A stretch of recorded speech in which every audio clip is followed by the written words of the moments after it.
Hola, muy buenas tardes, gusto saludarles. Mi nombre es Claudia Navarrete, directora de los Centros de Convivencia Familiar Supervisada.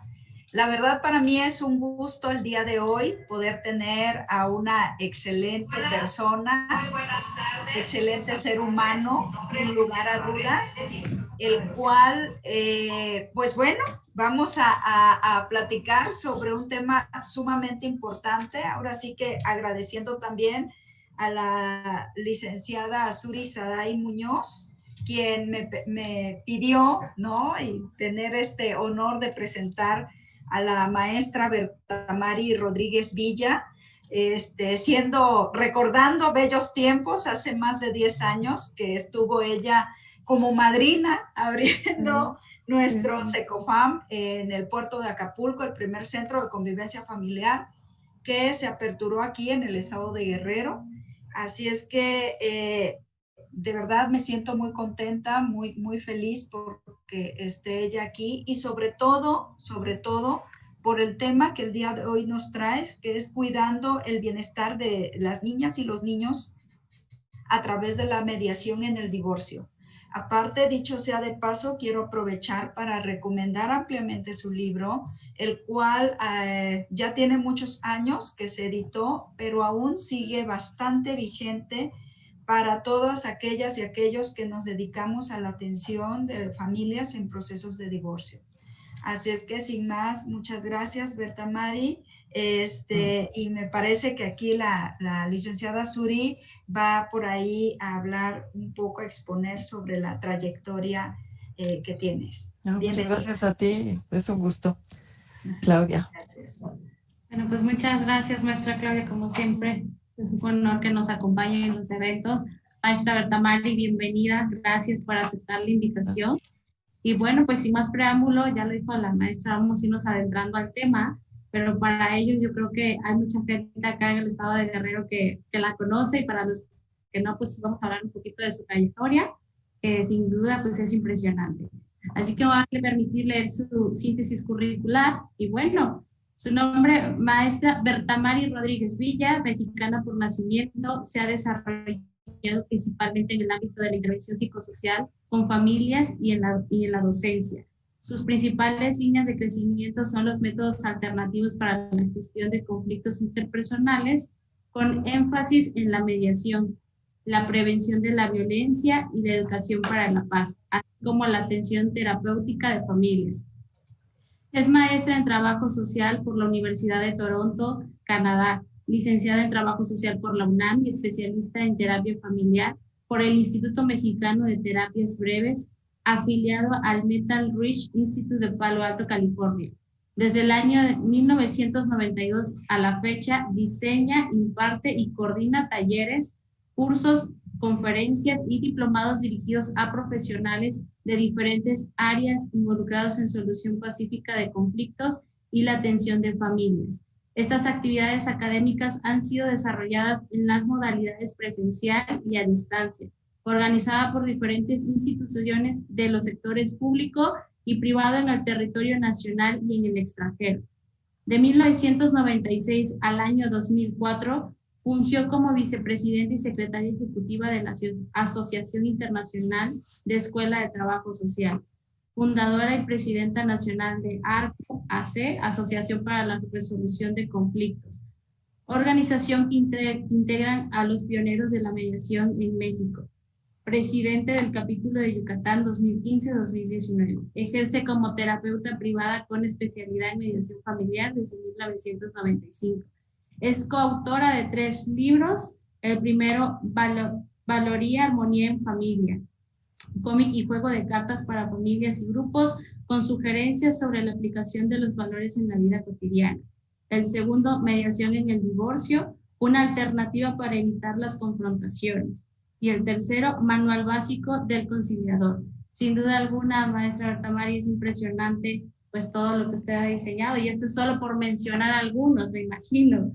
Así que, pues bueno, sin más preámbulo, ahora sí le cedo el uso de la voz y el espacio para que pues nos pueda disertar pues el tema que el día de hoy pues nos preparó con mucho gusto. Adelante, maestra Bertamari, yo aquí voy a estar. Muchas gracias. Muchas gracias. Déjame decirte que todo ese currículum se va construyendo con los años. Y eso es lo que pasa cuando uno ya tiene muchos, ¿no? Que ya va acumulando actividades y conocimiento y acciones realizadas. Pero bueno, la verdad es que desde que empecé con la mediación, me enamoré de ella y no he dejado de hacerlo desde hace veintitantos años. Y cada día aprendo algo nuevo y cada día me entusiasmo más. Entonces, me gustaría compartir con ustedes todas estas ideas que me han traído hasta aquí.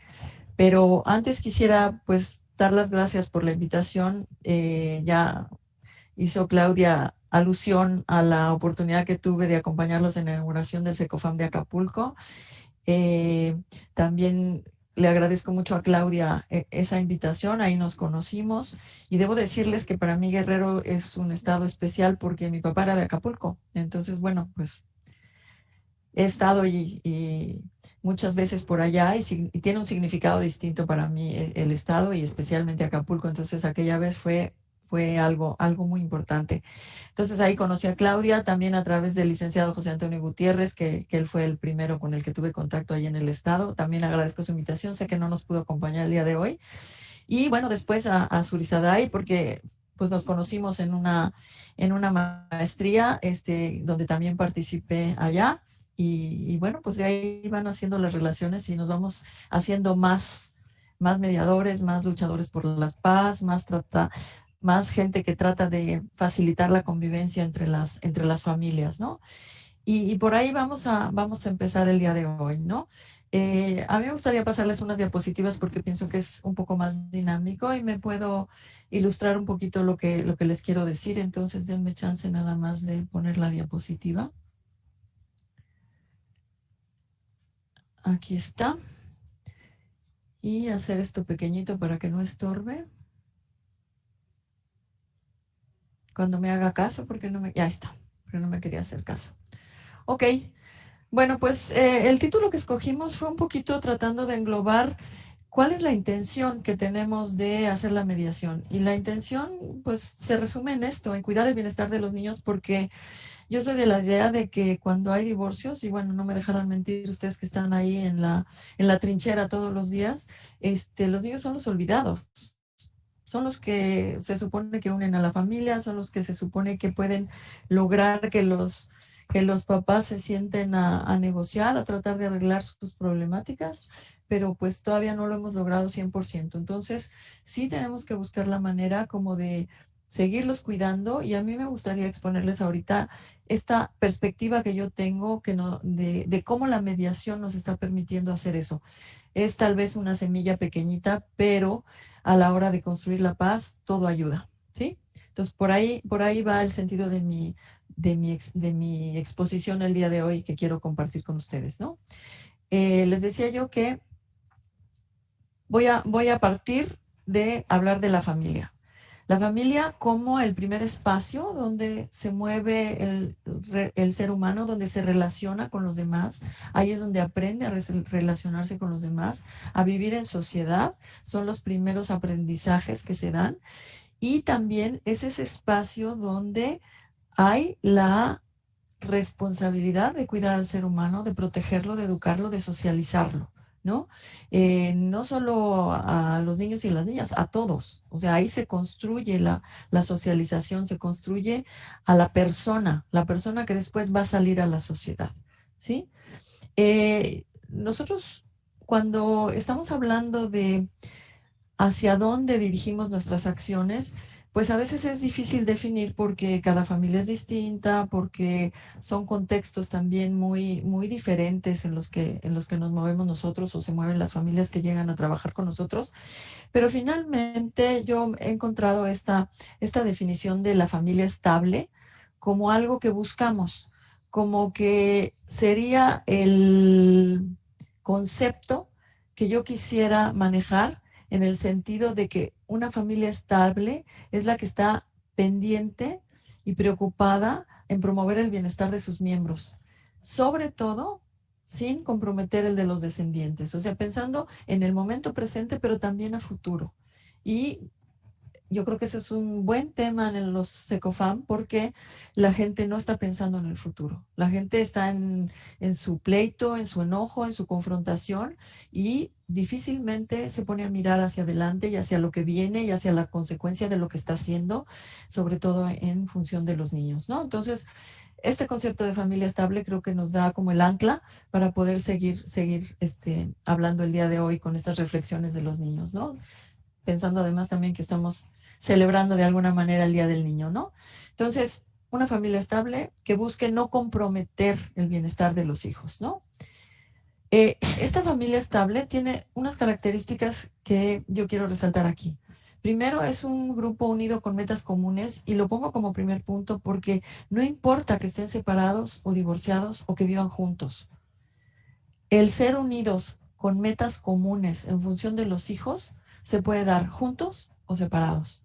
Y yo creo que con la mediación eso es lo que hacemos. No les pedimos que se vuelvan a querer, que vuelvan a ser pareja, que se vuelvan a enamorar, no.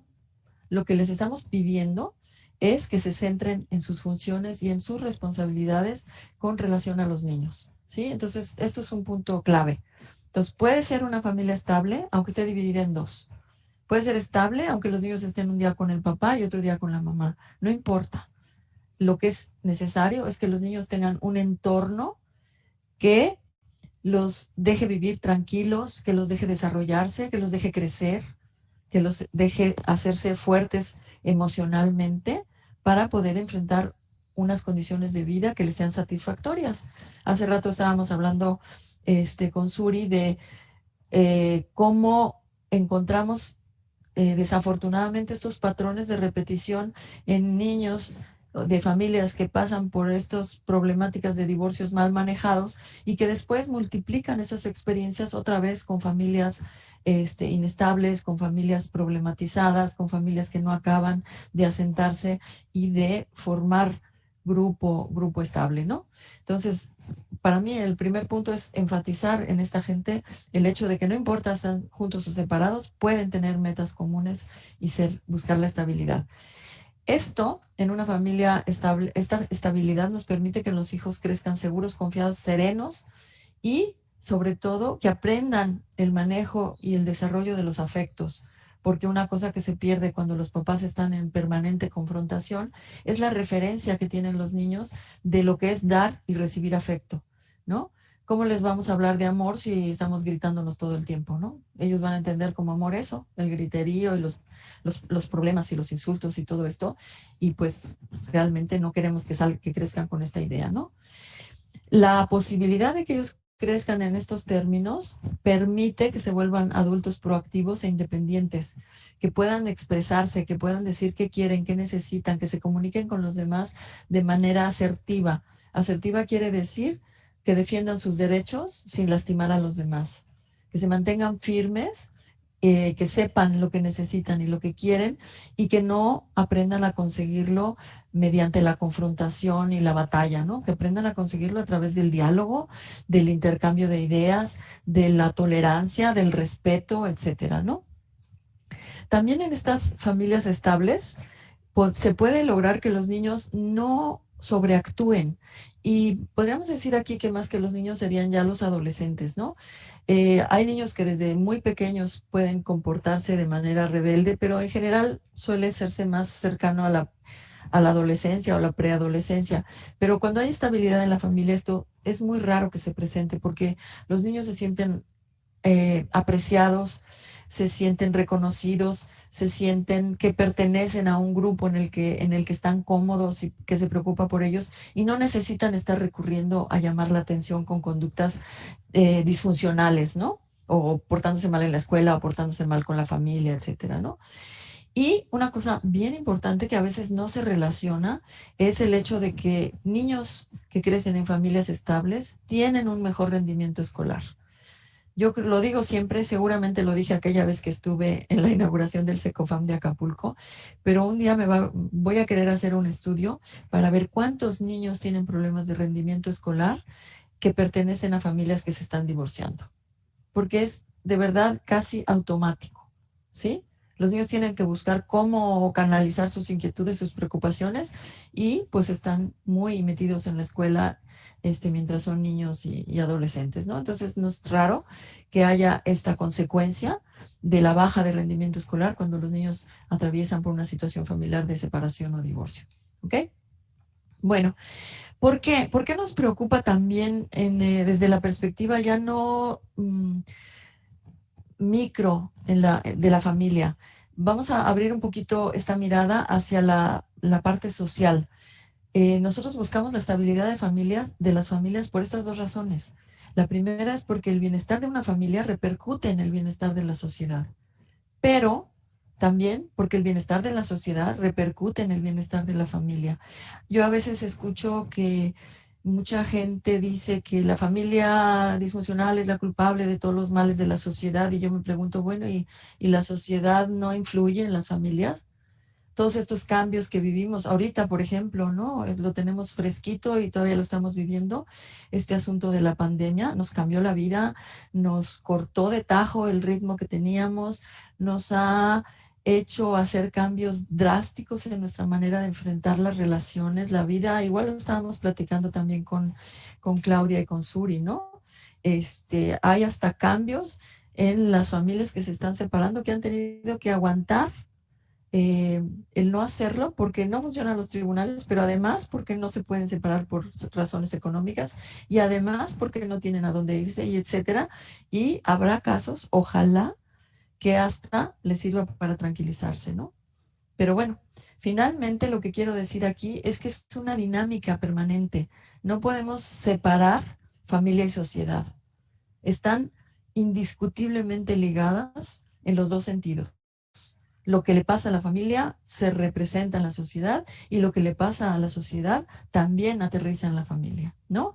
Y aquí les puse, por ejemplo, ampliando un poquito lo que ya dijimos de cómo crecen los niños en una familia estable, menos índices de alcoholismo, drogadicción, menos índices de delincuencia a partir de la pubertad, mejores resultados académicos, menor incidencia de enfermedades mentales y de embarazos no deseados. Fíjense, para todo lo que puede lograrse si nosotros trabajamos para la estabilidad familiar. Y por si fuera poco, la gente, las parejas que logran esta estabilidad y que logran construir estas familias es porque traen algo ellos mismos que les ha permitido hacerlo. Y estas personas tienen también indicadores que son importantes para la vida social. Por ejemplo, hay mayor esperanza de vida en esta gente, hay menos enfermedades mentales, menor alcoholismo y menos violencia doméstica. Fíjense si es importante, ¿no? Entonces, yo voy a ir ligando todo esto con el trabajo que hacemos en mediación en el divorcio, que lo que busca es estabilizar esos ambientes que están atravesando por una situación de desestabilidad, que están atravesando por una situación temporal de separación, para que recuperen su equilibrio y para que puedan generar todo esto que estamos diciendo, ¿sí? Personas en condiciones de vida mejores y ya no digamos niños también, ¿no? ¿Ok? Bueno, solo para confirmar esto que estoy diciendo y que no parezca un invento mío, aquí les comparto dos datos que me parecieron sumamente interesantes. Por ejemplo, en el Reino Unido dicen que las separaciones y divorcios afectan casi al tercio de su población y además ellos se pusieron a estimar los costos. Yo lo pasé a pesos, pero vean el número, 660 millones de pesos anuales se gastan en Inglaterra para atender a las familias que se están separando y divorciando. Es un número enorme, o sea, son muchos millones de pesos, ¿sí? Desafortunadamente nosotros no tenemos esos cálculos hechos, no los he encontrado yo en ningún lado, pero pues nos sirven de referencia estos ejemplos, ¿no? Por ejemplo, en Canadá, dice que el costo de las instituciones de gobierno para ayudar a las familias rotas cada año es de 140,000 millones de pesos. No me cabe ni en la cabeza este número. Yo les decía hace rato, cuando hablamos de los enfermos por la pandemia y los fallecidos, tampoco me caben. Pero hablando de dinero, 140,000 millones de pesos se gastan en resolver problemas familiares, ¿no? Las administraciones de estos gobiernos. Además, en Canadá nos hacen la aclaración de que este problema también contribuye a la feminización de la pobreza, que además eso trae derivados otras situaciones que generan gasto, generan la necesidad de inversión en instituciones de protección a la mujer, a los niños, de generación de empleos, de etcétera, ¿no? Es solo un ejemplo para ir aterrizando por qué la preocupación de buscar la estabilidad, ¿no? Ya lo mencionaron hace rato y decía Claudia que estamos teniendo mayor número de divorcios, pero también estamos teniendo menor número de matrimonios. Y esto es interesante porque es una sacudida para la familia tradicional, porque nos está cuestionando si las instituciones como el matrimonio están funcionando o la gente ya se detiene, se pone a pensar si se quiere unir para siempre con alguien o si se une, pues a ver qué resulta y a ver cómo funciona, o si de plano no se une. Ya cuántas parejas, nada más piensen ustedes alrededor cuántas parejas conocen que ya no están casadas o que lo están pensando o que definitivamente dicen que no van a tener niños, etcétera, ¿no? O sea, sí está habiendo un cambio. Esto empezó hace como unos 10, 15 años. Eh, yo incluso hice un recorrido así por datos estadísticos en el país y fue muy interesante ver cómo aumentaba el número de divorcios, pero casi el aumento era proporcional al crecimiento de la población, por eso se los puse aquí, ¿sí?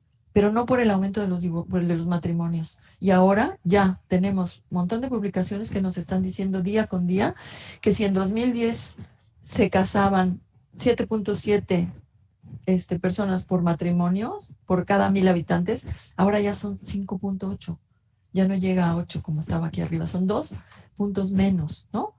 Pero eso sí, los divorcios, aún considerando que hay un aumento de población a nivel nacional, pues antes eran 15 divorcios por cada 100 matrimonios y ahora son 30. Ahora es el doble, tenemos el doble de trabajo, ¿sí? Bueno, entonces ya estamos metiéndonos al tema de divorcio. Aquí hay un artículo del Sol de Acapulco. Desafortunadamente en México conseguir estadísticas recientes es muy difícil, ¿no? Pero bueno, las más cercanas que pude conseguir son de 2019 y aquí vemos un aumento en Acapulco solamente de pasar de 1,168 a 1,239 en un año solamente en la población de Acapulco y solamente los divorcios que están registrados, ¿ok? Los que son formales, legales, ¿no? Entonces, vamos a analizar un poquito los números. A mí me gusta mucho jugar con los números y también lo hago siempre porque nos dan una mirada distinta. Nos hablan un poquito de la magnitud de lo que estamos trabajando, ¿no? Miren, si nosotros decimos que en Acapulco se separan 1,239 parejas, la gente que hace estos estudios estadísticos dice que las separaciones que no son legales son como el cuádruple de las separaciones legales.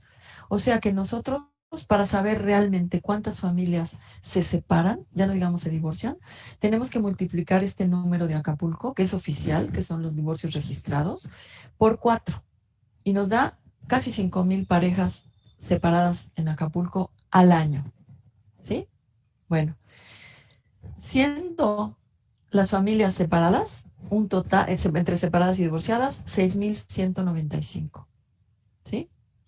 Si nosotros llevamos este número a cuántos adultos son afectados, pues está muy fácil porque lo multiplicamos por 2 y estamos hablando ya de 12,390 adultos solamente en Acapulco y solamente en un año. Pero estos son los afectados directamente. Yo aquí les quisiera pedir que ustedes piensen de esos afectados directamente, ¿cuántos están vinculados a otras personas que también son afectadas por esa separación? ¿Cuántos son afectados indirectamente? ¿Sí? ¿Cuántos papás de la pareja? ¿Cuántos hermanos? ¿Cuántos amigos? ¿Cuántos compañeros de trabajo? ¿Sí? Nosotros estamos hablando de unas 6,195 familias por 12,000 personas que tendríamos que multiplicar por los afectados indirectamente, que mínimo por cada caso, por cada familia, serán, ¿qué? ¿15 o 20? ¿Les parece? ¿Sí? Y entonces esto se nos va a 60,000 personas. 60,000 personas que de alguna manera les cae o les pega o los golpea o les afecta la separación de alguien. ¿Sí? Y esto tiene mucho peso porque las familias se rompen, porque las amistades se separan, porque las redes sociales de las personas pierden fuerza. Pierden fuerza porque a lo mejor no saben si irse con melón o con sandía, por ejemplo, ¿no? ¿A quién apoyo? ¿A él o a ella? Si los dos eran mis amigos o los dos son mis primos o los dos son, pues era mi hermano, pero yo también quería mucho a mi cuñada, ¿no? Entonces, hay un impacto muy, muy importante. Pero el impacto más grande es el de los niños. Volvemos a los niños. Si hay 6,195 parejas y la media de niños por familia en nuestro país es de 2,4 niños, solo en Acapulco, si fuera ese promedio también, estamos hablando de 15,000 niños, solo en Acapulco afectados al año por separación o divorcio de sus padres. ¿Sí? Y se dice rápido 15,000. No sé cuántos les lleguen a los centros. Ojalá les llegaran más. Yo sé que no les va a hacer mucha ilusión por la cantidad de la carga de trabajo, pero no todos llegan. No todos llegan. Qué bueno, porque no están en condiciones de disputa, pero finalmente tampoco nos consta que hayan sido bien atendidos, que el divorcio haya sido bien manejado y que los niños hayan salido bien librados. ¿Sí? Por eso tenemos que insistir mucho en que se corra la voz, que se reconozca la mediación, que se extienda, que la gente la busque, que entienda de qué se trata y encuentre los beneficios que le puede brindar para el crecimiento y para la estabilidad de su familia. ¿Ok? Bueno, yo creo que no hace falta decirles, pero me topo muchas veces con gente todavía a estas alturas que al hablar de la afectación de los niños en el divorcio, todavía hacen comentarios de que no, los niños chiquitos no se dan cuenta o los adolescentes están en otro canal y no se preocupan de lo que hacen sus papás y no se enteran. Pero nosotros sabemos que sí se enteran, ¿no? Y nosotros, pues esta imagen me pareció muy ilustrativa porque no siempre están parados enfrente mientras los papás se gritan, se insultan, se dicen, se rompen los platos, ¿no? Pero están ahí al lado, están atrás de la pared y están escuchando y se dan cuenta, ¿sí? Y aun cuando no estuvieran, aun cuando esta niña fuera una chiquita bebita metida en su cuna allá en una recámara que no es donde está pasando este pleito, también la niña chiquita se da cuenta. También se da cuenta y desconoce la voz, el tono de voz, la cantidad de veces que se acercan sus papás a ella, la forma en cómo la cargan. O sea, nosotros sabemos que tiene un impacto enorme, ¿no? Entonces, no nos podemos aislar en términos de cuando se habla de separaciones y sobre todo cuando se habla de separaciones conflictivas de los niños que están en medio, ¿no? Entonces, ¿qué hacemos? ¿Cómo le hacemos nosotros para cuidar a los niños? Lo que hacemos es a través de la mediación, y yo sé que en el SECOFAM es muy difícil, pero los quiero invitar a que no se desanimen, a que busquemos formas de hacerlo. Yo es un tema que me preocupa y me gustaría seguirlo desarrollando y tengan la seguridad que si logro algo me voy a comunicar con ustedes. Pero bueno, estamos tratando de bajar la tensión en la familia, que por lo menos haya ratos y momentos en que los niños estén mejor, ¿sí? Que la interacción entre las partes vaya mejorando. Por eso hace rato que hablábamos con Claudia y Suri sobre este impacto de la pandemia, yo les decía, ojalá que la interacción de estas partes que no pudieron ir al SECOFAM en esta temporada, al menos hayan aprendido a relacionarse mejor, se hayan dado cuenta que lo pueden hacer y que eso no impide que se estén separando, pero que los beneficia a ellos y a sus hijos, ¿no? Entonces, porque nosotros todo el tiempo estamos promoviendo estas formas positivas de interacción. También queremos que se den cuenta que les va mucho mejor si colaboran y si se respetan. Les va mucho mejor en lo personal y les va mucho mejor en lo familiar y yo creo que hasta en el trabajo. Ya no digamos con los niños. Con esos niños que no queremos que les vaya mal en la escuela, que no queremos que sean adultos problemáticos, ¿sí? También, y eso es así como el pan de, ahora sí que no el pan nuestro porque no es mío, pero de ustedes sí, de cada día, las relaciones padre-hijo. Se pierde tanto. Esos padres que no pueden hablar con sus hijos, que no se les pueden acercar, nosotros sabemos lo que eso significa. Desafortunadamente ellos no lo acaban de medir, no lo acaban de dimensionar en todo lo que implica. Pero bueno, ese es nuestro trabajo, para allá vamos, ¿sí? Entonces, si nosotros encaminamos hacia allá los esfuerzos, es porque estamos trabajando en el desarrollo de la autoimagen infantil y su estabilidad emocional. Vuelvo otra vez a la estabilidad, ¿sí? No sé si es un término que represente lo mismo para toda la gente, pero yo creo que dice mucho. Cuando hablamos de estabilidad, hablamos de equilibrio, de calma, de tranquilidad, ¿no? Ahorita cuando tengamos oportunidad al final de platicar un poco y de preguntar y responder, creo que sería importante que platiquemos sobre esto. Eh, yo eh, creo que una manera de explicarlo y a lo mejor a ustedes les puede ayudar para hablar con la gente, para decirles por qué trabajamos en esta dirección, es el hecho de que las personas se comportan de una manera o de otra, pero que la manera en que se comportan tiene un vínculo indisoluble con las respuestas que van a recibir. Y es muy evidente cuando hablamos de pareja, pero también tiene que ver con todos los demás que están alrededor, con la familia política, con la familia extensa de cada quien, con los vecinos, con los amigos, con los compañeros de trabajo, ¿no? Entonces, tenemos que lograr que se den cuenta que todo esto no solo está ahí atorado en el Secofam, sino que también les puede estar atorando otras cosas en su vida cotidiana, ¿no? ¿Sí? Porque nosotros sabemos, y no sé si ellos lo saben, que el secreto está en romper esos comportamientos de estancamiento que no nos dejan moverse, porque no es que le impidan al otro que se mueva, que me imagino que eso es muy frecuente, ¿no? El enojo, la venganza, todos estos sentimientos de lastimar o eh, perjudicar al otro, ¿no? No es solo al otro, eso se revierte. ¿Por qué? Porque somos seres que interactuamos y dependemos unos de otros, ¿sí?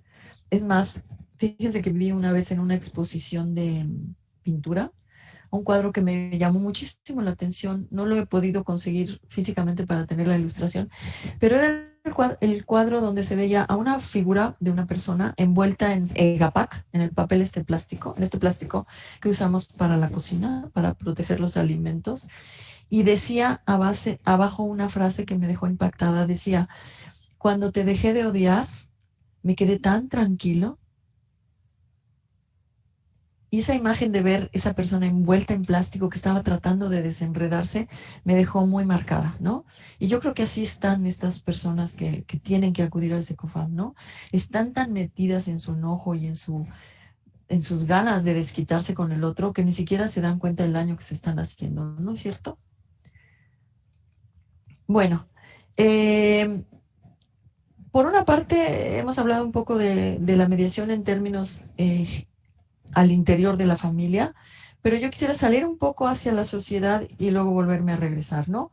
Yo les puse aquí una definición de lo que es la mediación, seguramente la conocen, pero solamente es como para retomar el tema, y dice que este es un chileno de un centro de psicoterapia y mediación que dice que es un procedimiento no convencional y extrajudicial donde las personas involucradas colaboran directamente en la solución de sus propios conflictos mediante la construcción creativa de acuerdos con la ayuda de un tercero neutral que actúa como facilitador del proceso comunicacional insertos en un espacio de intimidad y contención.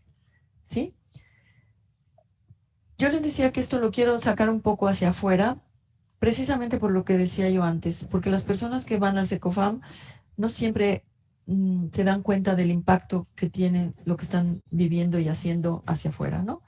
Entonces, cuando nosotros hacemos mediación en estos casos, estamos privilegiando las relaciones pacíficas.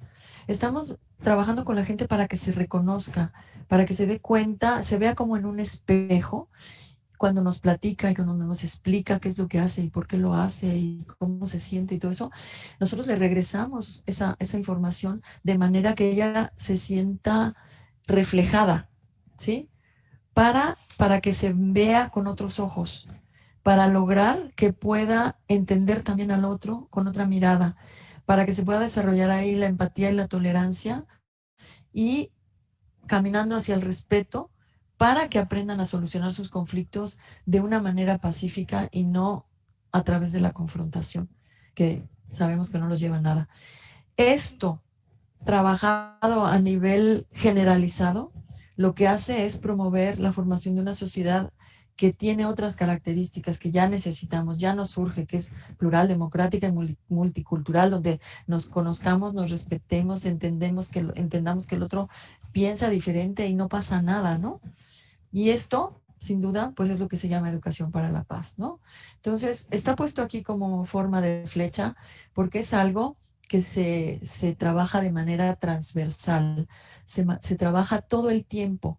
No importa si es al principio de una mediación, no importa si es a la mitad del proceso, no importa si es después, no importa si el proceso de mediación se lleva a cabo antes de la separación, durante o después tampoco. Esto es un trabajo que se hace abarcando todo durante todo el tiempo. Todo el trabajo del mediador está encaminado a reflejar este tipo de principios, este tipo de intenciones, de objetivos, que la gente se dé cuenta de una manera distinta de relacionarse y comunicarse, ¿sí? Y bueno, qué mejor que todo esto salga y se multiplique socialmente, ¿no? A mí me gusta mucho esto que dijo una vez este señor que se llama José Mujica, que es expresidente de Uruguay, un señor muy, muy sabio, que dice que en la casa se aprende a saludar, a dar las gracias, a ser limpio, a ser honesto, a ser puntual, a ser correcto, a hablar bien, a no decir groserías, a respetar a los semejantes, a ser solidarios, a comer con la boca cerrada, no robar, a no mentir, a cuidar la propiedad y la propiedad ajena, a ser organizado, a resolver los conflictos. Todo eso se aprende en casa. Y todo eso no se puede aprender si la familia está inestable, si la familia está en pleito, si está en confrontación, ¿sí? Ya luego los niños van a la escuela y ahí los maestros les enseñan otras cosas y refuerzan esos valores que aprendieron acá.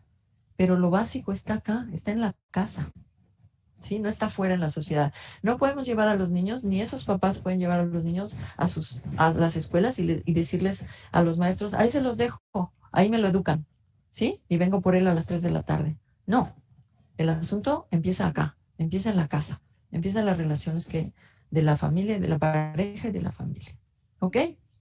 Bueno, entonces, por una parte, tenemos que la mediación enseña a los mediados a manejar sus conflictos. Nosotros no les damos clase, no ponemos un pizarrón y les vamos explicando cómo se hace la mediación, sino que en la práctica, haciendo mediación, les vamos demostrando cómo se hace y les vamos demostrando cómo es que funciona, ¿sí?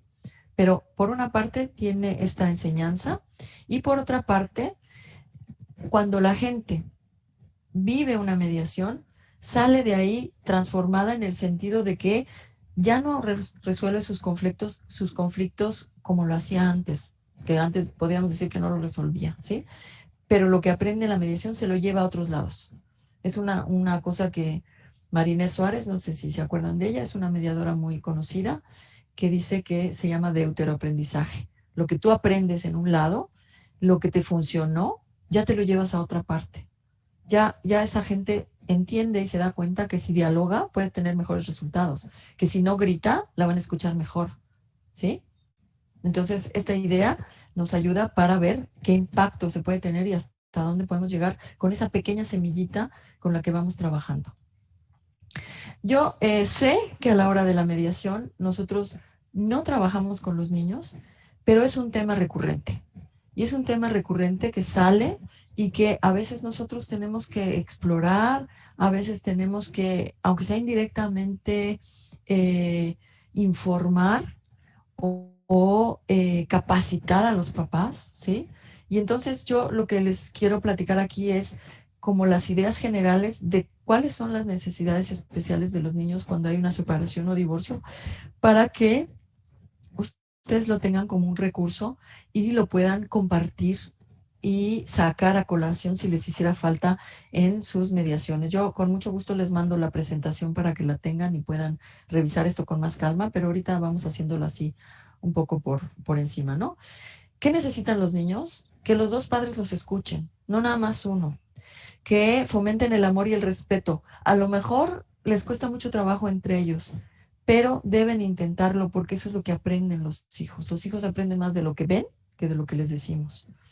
Que no discutan frente a ellos, que no los utilicen de mensajeros y a dónde fueron y cuánto gastaron y con quién estuvieron y a quién miró tu papá o a quién miró tu mamá, ¿no? Que no insistan en sacarles información, que hagan cambios poco a poco. Por ejemplo, no se puede quitar a una mamá y poner a otra, así de un día para otro, ¿sí? Se tiene que trabajar para que el niño vaya entendiendo que ya la mamá original, la mamá biológica, ya no está ahí, que probablemente su papá se relacione con otra pareja, etcétera, pero le tiene que ir dando tiempo. No puede hacerse una sustitución así como si fuera una ficha, ¿no? O al papá igual. Que les dediquen tiempo en lo individual. Eso también es muy importante. ¿Qué cosas son importantes que ellos deben saber? Porque si no los papás no les hablan a los hijos de lo que está pasando, los niños necesitan tener una explicación y lo que van a hacer es construirse en su cabecita una historia. ¿Y con qué la van a construir? Con lo que encuentren. Y si sus papás no les dicen nada, lo único que van a hacer es juntar rumores que oyen por algún lado, lo que ven en la tele, lo que oyeron del vecino, lo que escucharon en la escuela, y van a formarse una historia que seguramente no es la de su familia, ¿sí? Entonces, ¿qué necesitan saber? Que la unión de sus padres también tuvo cosas buenas. No es nada más lo que están viviendo en el momento. Que todavía tienen un papá y una mamá. Puede que vayan a vivir separados, puede que no se hablen, pero son su papá y son su mamá y es su mamá. Que el divorcio o separación no es culpa de ellos, y eso lo habrán visto mucho ustedes. Los niños, cuando por alguna razón, pedir un permiso, por una travesura, desatan una crisis en la familia, un pleito entre los papás, porque eso suele suceder, entonces ellos piensan que son los culpables, que por culpa de ellos sus papás se pelean y que por culpa de ellos entonces se van a separar. Y esto hay que aclararlo muy bien y hay que distinguirlo de lo que es el problema de la pareja y lo que es la relación con los hijos, ¿no? Y este punto que es muy importante, que mamá y papá estarán siempre a su lado y a su disposición, aunque ya no vivan juntos. Y digo que es muy importante por esta observación, que se trata de decirles eso, pero solamente si es que es cierto.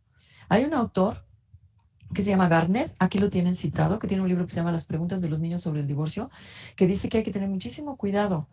Tú no le puedes decir a un niño que su papá va a estar o su mamá va a estar presente y lo va a llamar y se va a ocupar y le va a mandar sus libros y etcétera, si eso no es cierto.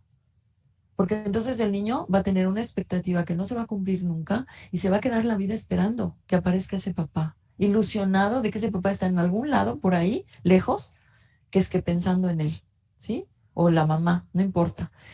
Dice Gardner que los niños son niños, pero no son tontos, que los niños pueden entender muy bien cómo son las cosas y van a buscar una explicación y van a buscar cómo lo manejan y cómo lo procesan en su cerebro y en su corazón, pero que es más fácil procesar la verdad, por dura que sea, que una mentira, ¿sí? Entonces, no hay que decirle que el papá allí va a estar si no va a estar, o la mamá. Si no va a estar, mejor le dices, ¿sabes qué? Se fue.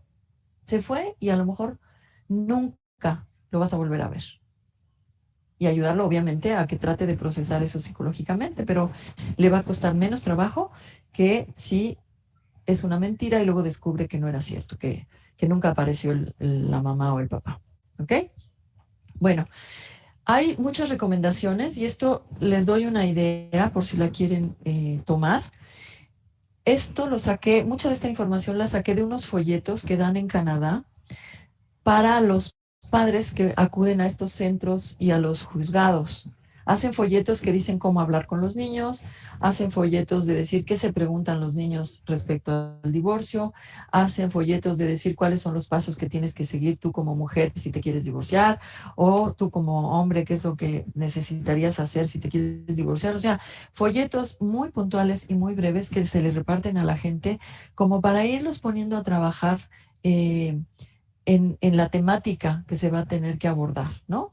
Y aquí lo puse para que lo tengan para que no se les olvide, no porque vayan a conseguir el folleto, sino para que les dé ideas. Entonces, uno de los folletos que encontré dice cómo hablar con ellos, con los niños. Y lo que te aconsejan es estos puntos que me parecieron bien importantes. No retrasar la plática, por lo que les decía yo hace rato. Los niños necesitan entender qué está pasando. No importa si tienen 2, 3, 4, 5 o 14 años, ¿no? Para hacer la plática, la pareja tiene que decidir si pueden y van a estar presentes los dos o van a hablar de uno en uno. No importa cómo lo hagan, pero que lo hagan, ¿sí? También es importante decidir si se va a hablar con los niños juntos o separados por sus edades. A estos chiquitos no les preocupa lo mismo que a estos adolescentes, ¿sí? A este chiquito lo único que le preocupa es quién va a mantener las rutinas en las que vive en su casa, ¿sí? Pero a este de en medio, a lo mejor lo que le importa es quién lo va a llevar a la clase de baile o a la clase de ballet. Y estos adolescentes, lo que les importa es ver si les van a dar permiso para salir a la fiesta o no, y quién se los va a dar, ¿sí? Entonces son ejemplos chuscos, pero no se puede hablar al mismo tiempo con los niños de diferentes edades. Entonces es importante que los papás lo sepan y organicen su tiempo para hacerlo. Hay que escoger un buen momento y buen lugar. No se puede hablar un problema tan importante ni de temas tan dolorosos y difíciles cuando todo el mundo está cansado, cuando todo el mundo va saliendo corriendo para ir a la escuela o al trabajo, ¿sí? Hay que darle un espacio, hay que abrir un lugar, un tiempo, un momento donde la gente se siente y le dedique, si son 10 minutos, pero dedicados a tratar ese tema tan difícil. No corriendo a escondidas de carreritas, etcétera, ¿no? También sugieren que se hagan varias pláticas cortas, más que una sola larga y pesada, dependiendo obviamente de las preguntas de los niños o de las edades. Y luego la historia de la separación, no hay que contar, no les tienen que contar todo, ni las cosas horribles, ni las cosas tragedias, las tragedias, ¿no? Eso puede verse después. En algún momento se podrá ya hablar con claridad, pero al principio lo único que es importante es que los niños sepan que los papás ya no pueden estar juntos porque ya no se quieren, porque no se están entendiendo, porque es muy difícil, porque lo han intentado y no lo han logrado, etcétera. Pero las cosas horribles no es necesario que se las transmitan a los niños, ¿no? Entonces, bueno, estas sugerencias en cuanto al proceso para hablar con ellos. Esto no tiene caso que yo se los platique, solamente lo dejo aquí y me paso porque ya andamos como sobre el tiempo, pero están esbozadas de manera muy general las responsabilidades principales, ¿no? Guarda y custodia de los hijos, responsabilidades económicas y la nueva organización, ¿no? Que son los temas como que hay que ir explorando. Yo entiendo que las parejas o las familias con las que ustedes trabajan a lo mejor están rebasadas en todo esto, pero igual en algún momento se puede utilizar esta temática como para abrir un espacio de diálogo con ellos, para ver qué han pensado, qué han podido hacer, qué les funciona, qué no les funciona y por ahí poder ir trabajando con ellos, ¿no? Entonces, bueno, volviendo a la mediación, y ya para ir cerrando, les puse aquí cuáles son los objetivos propiamente de la mediación en el divorcio. Lo primero es que los mediados acepten esa realidad a la que se están enfrentando, ¿sí?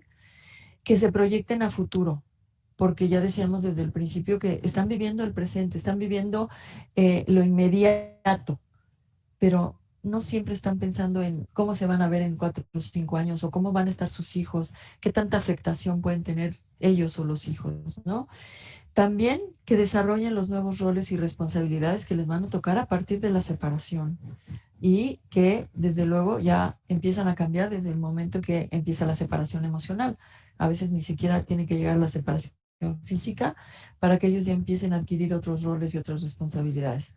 También que busquen la estabilización de su proceso del divorcio y tal vez esto sea el meollo ahí con ustedes, ¿no? Que modifiquen la relación con la expareja. Eh, Entiendo que tendrán sus razones y ellos lo justifican y todo, pero bueno, ese es uno de los objetivos que perseguimos en la mediación, ¿no? Que identifiquen y manejen la ira y la culpa. Todos estos sentimientos que los sacan de control, que les rompen el equilibrio que tienen porque están dolidos, porque no se lo esperaban, porque socialmente los enfrenta a una realidad que no quieren enfrentar, la razón que sea, pero tienen que aprender a manejar estas emociones, ¿no? Y obviamente lo que más nos ocupa aquí, que es que trabajen por el bienestar de sus hijos. Yo todavía no me...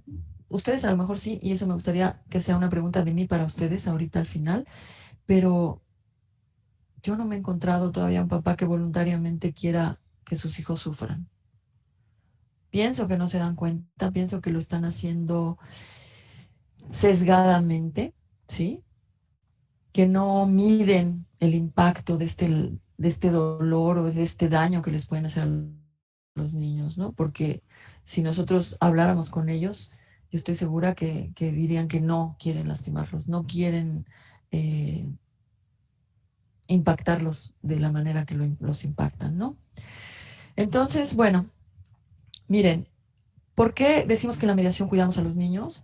Aquí esquemáticamente les voy a explicar, esto me lo encontré en un libro que aquí está la referencia, que también por si lo quieren consultar. Nosotros hacemos como un colchón aquí alrededor de los niños.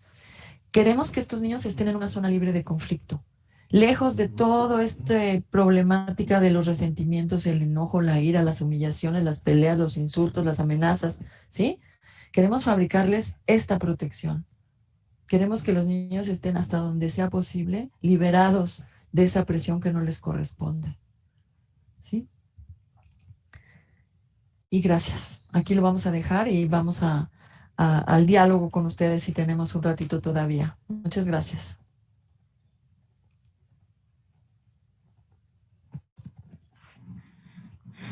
Gracias, maestra Berta Mari. De verdad que es un gusto volverla a escuchar. Estaba poniendo atención y de pronto me estaba rebotando a las clases con usted.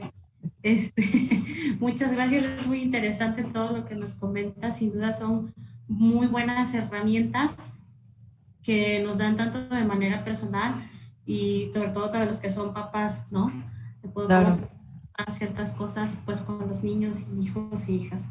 Si hay unas preguntas por ahí en Facebook, de entrada hay muchos compañeros que también fueron sus alumnos en la maestría que le mandan muchos saludos. Igualmente, muchas gracias. La saludan y la felicitan pues por el tema, por siempre estar compartiendo aquí con nosotros. Así que gracias. Ellos aquí están visualizando pues a distancia. Muchos saludos. Muchos saludos y me da muchísimo gusto oír de ustedes. Siempre están siguiendo sus pasos, de todos los maestros de la mediación. Gracias. Y gracias. hay de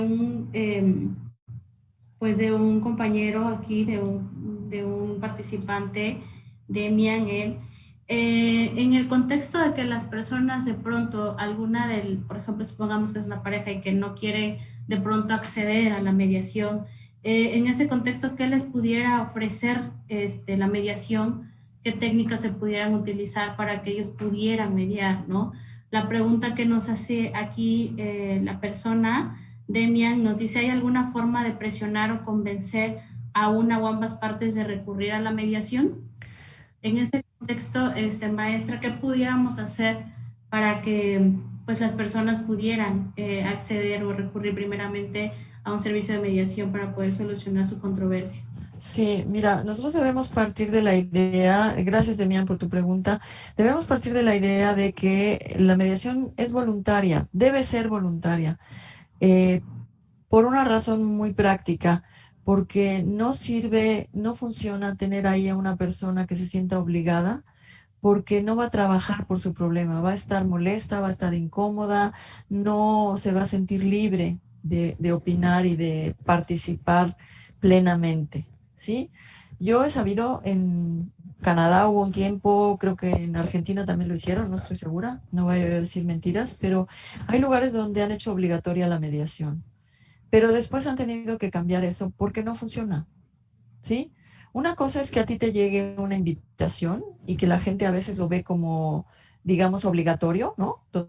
el papelito que dice, te estamos invitando a que vayas a una mediación, y la gente se siente como presionada formalmente y entonces va, pero otra cosa es que te obliguen, ¿sí? Esto tiene que ser voluntario. Yo lo que siempre les aconsejo y les digo es, cuando me vienen a consultar una de las partes, que es lo que suele ocurrir, por lo menos en mi caso, les digo, por un lado, que intenten invitar al otro, que le platiquen y que le digan que hay esta oportunidad. Si la otra persona acepta, adelante. Si no acepta, es importante que quien tiene deseos de resolver su problemática empiece a trabajar. Empiece a trabajar, podríamos llamarlo una premediación, pero bueno, si no está la otra parte no se podría llamar así. Sería más bien un aspecto terapéutico para que esa persona pueda aclarar sus ideas, pueda tomar decisiones informadas, pueda fortalecerse emocionalmente para ir avanzando en la dirección que esa persona decida, ¿sí?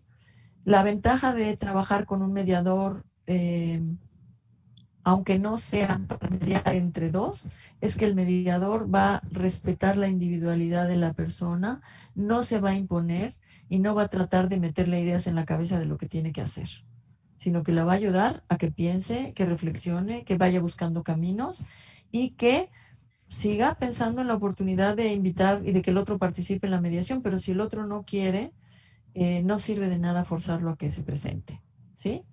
Yo a veces he hecho eh, mandar invitaciones como mediadora privada a gente para que acuda a la mediación, pero no me ha funcionado. No sé si a alguien le ha funcionado. Tal vez valdría la pena consultarlo con mediadores privados. No sé si en Guerrero hay certificados. ¿Sí están certificados?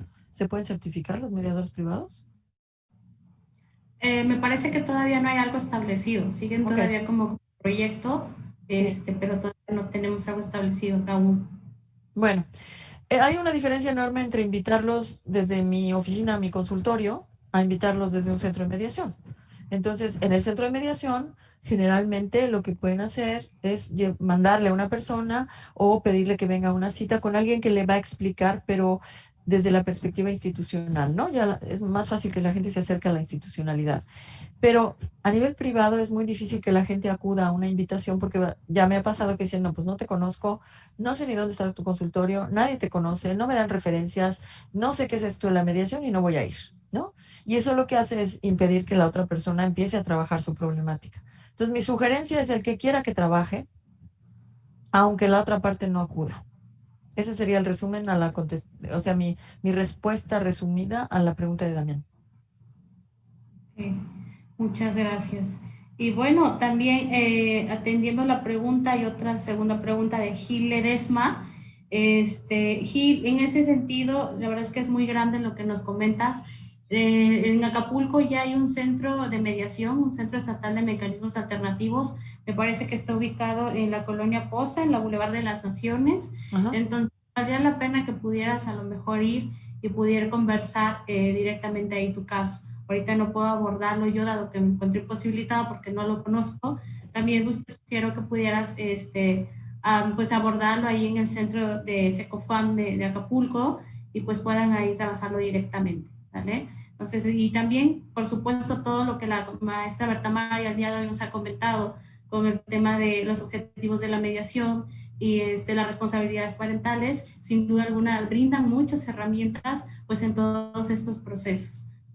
Atendiendo las demás preguntas, maestra, espero haber respondido por ahí, Gil. Servanda Vladimir es otra participante, nos dice gracias por la invitación, un tema muy interesante y muy buena información de mediación, que aunque no soy madre, tengo sobrinos y sin lugar a dudas siempre se quiere el bienestar y sobre todo un tema muy delicado que es el divorcio, ¿no? Entonces lo que decía hace ratito, nos funciona tanto a nivel personal como también para los que son papás y mamás. Y bueno, hay una Gracias, sí. pregunta por ahí.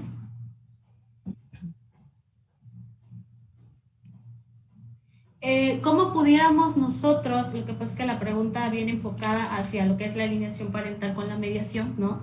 Es un punto de vista personal de un participante, Rodrigo Chavarría, pero ¿cómo es que pudiéramos nosotros trabajar a lo mejor todo este tema de la alineación parental a través de la mediación. Sí, mira, yo sé de experiencias que se están trabajando con éxito en España. Hay publicaciones, hay artículos. No es un tema fácil porque ya hablar de alienación va más allá de la problemática, digamos, híjole, ¿cómo llamarla? De la confrontación típica esperada en una separación o divorcio, ¿no? La alienación ya te está hablando de un manejo en la relación con el niño, de una intención de perjudicar al otro, etcétera, ¿no? Entonces, sí se requiere como una capacitación especial para poder trabajarlo.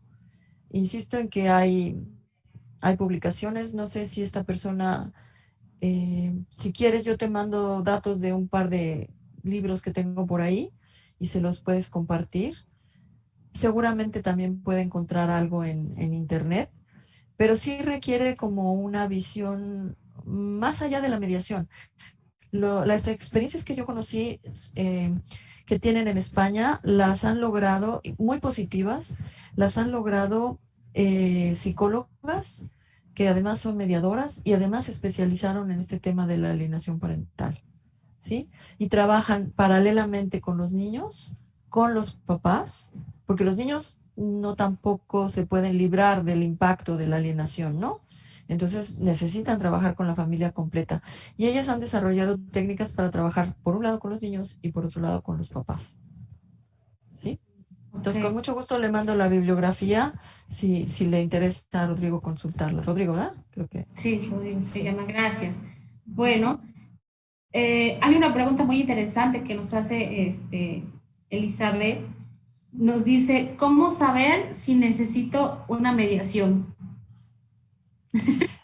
La, el primer Muy requisito bueno. es si quieres resolver tu conflicto y la otra parte también. Ajá. La voluntariedad es más que un principio de la mediación, es como el arranque, ¿no?